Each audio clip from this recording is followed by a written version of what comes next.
Shalom, salam sejahtera bagi kita semua. Bapak Ibu yang dikasih Tuhan, kita bertemu lagi dalam Renungan Harian GKI Kebonjati bersama saya Penatua Agus Gunawan. Hari ini kita akan sama-sama membahas satu raja yang bernama Hosea dalam tajuk Kenapa Tidak Memilih Yang Sudah Jelas Dapat Diandalkan. Bacaannya Bapak Ibu bisa membaca dari 2 Raja-Raja 17 ayat 1 sampai 23, tetapi saya akan hanya membaca sampai ayat ke-8. Mari kita simak bersama-sama. Dalam tahun ke-12 zaman Raja Ahaz, Raja Yehuda, Hosea bin Ela menjadi raja di Samaria atas Israel. Ia memerintah 9 tahun lamanya. Ia melakukan apa yang jahat di mata Tuhan, tetapi bukan seperti raja-raja Israel yang mendahului dia. Salmaneser, Raja Asyur, maju melawan dia. Hosea takluk kepadanya serta membayar upeti. Tetapi kedapatanlah oleh Raja Asyur bahwa di pihak Hosea ada persepakatan, karena Hosea telah mengirimkan utusan-utusan kepada So, Raja Mesir, dan tidak mempersembahkan lagi upeti kepada Raja Asyur seperti biasanya tahun demi tahun. Sebab itu Raja Asyur menangkap dia dan membelenggu dia dalam penjara. Kemudian majulah Raja Asyur menjelajah seluruh negeri itu. Ia menyerang Samaria dan mengepungnya 3 tahun lamanya. Dalam tahun ke-9 zaman Hosea, maka Raja Asyur merebut Samaria.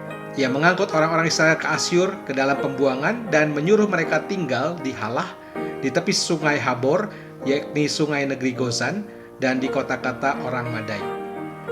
Hal itu terjadi karena orang Israel telah berdosa kepada Tuhan Allah mereka yang telah menuntun mereka dari tanah Mesir, dari kekuasaan Firaun Raja Mesir, dan karena mereka telah menyembah Allah lain, dan telah hidup menurut adat istiadat bangsa-bangsa yang telah dihalau Tuhan dari depan orang Israel, dan menurut ketetapan yang telah dibuat raja-raja Israel. Nah, saudara, hari ini kita membahas seorang raja bernama Raja Hosea. Hosea dalam bahasa Ibrani-nya itu Hosea, artinya adalah keselamatan. Tetapi ini jauh daripada figur Raja Hosea. Hosea bin Ela adalah raja terakhir kerajaan Israel Utara menurut Alkitab Ibrani.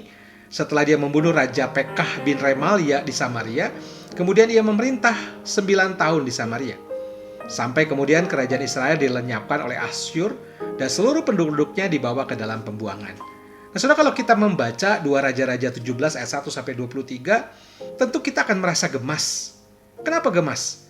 Sebab kita melihat sebuah kehancuran yang terjadi pada kerajaan Israel adalah akibat yang tidak terelakkan dari menimbun dosa tanpa upaya menyelesaikannya dengan benar.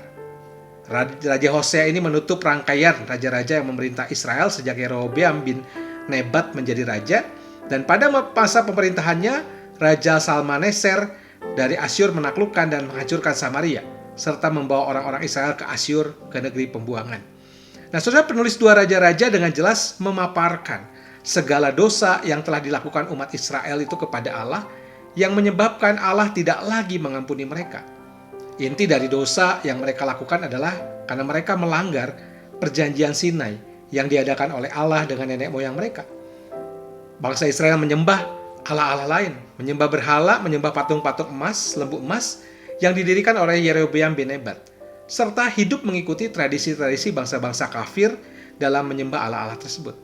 Padahal Allah telah berulang kali memperingatkan mereka untuk bertobat dan meninggalkan dosa-dosa mereka melalui para nabi, melalui para hambanya yang diutus oleh Tuhan. Dan kesalahan Hosea lainnya adalah dia tidak menempatkan permasalahan yang dihadapinya dalam perspektif Allah dan mencoba untuk mengembalikan kehidupan rohani dan moralitas bangsa Israel serta menyadari bahwa penindasan yang dialaminya ini adalah akibat dari hukuman Allah agar mereka bertobat. Tetapi justru yang dilakukan di tengah ancaman Asyur, Hosea malah memilih membangun aliansi dengan Mesir, yang berarti dia memutuskan untuk tidak mengandalkan Tuhan, bahkan melupakan Tuhan secara total. Padahal jelas dikatakan bahwa bangsa Israel menyembah Allah-Allah yang justru bangsa itu ditaklukkan oleh Allah. Maka itu ketika kita tahu Allah adalah penolong dalam hidup kita, kadang-kadang gambaran Hosea ini menjadi gambaran kita. Kita kadang-kadang lebih mengandalkan hal lain yang lebih kelihatan secara fisik bisa menolong kita. Kita bergantung pada kekuatan lain yang kadang-kadang bukan dari Allah. Maka itu ketika saudara-saudara mengalami masalah besar, maka lebih baik kita mengevaluasi diri kita di hadapan Tuhan. Mungkin saja itu terjadi karena kita seperti Hosea atau seperti bangsa Israel yang berusaha menyesuaikan hidup dengan lingkungan yang tidak percaya kepada Tuhan. Maka itu sesulit apapun menaati kehendak Tuhan, Bapak Ibu, kita memang harus taat demi kemuliaan Tuhan. Hidup sesungguhnya dapat diperoleh saat kita berjalan di dalam Tuhan. Orang yang berada di luar pemeliharaan Tuhan akan menghadapi kebinasaan. Tetapi sebagai orang-orang yang percaya kepada Tuhan, mari kita selalu menempatkan setiap masalah itu dalam perspektif Tuhan dan mengandalkan kuasa Tuhan dalam mengatasinya. Kita berdoa meminta pertolongan kepada Tuhan. Jangan kita jadi umat yang berakhir seperti bangsa Israel, yang tidak mengalami kasih sayang Allah, yang sebenarnya kasih sayang Allah itu terus-menerus tercurah bagi kita. Tetapi justru kita menutupnya dengan kita mengandalkan Allah lain dalam hidup kita. Maka itu saudara belajar dari kisah seorang raja bernama Hosea.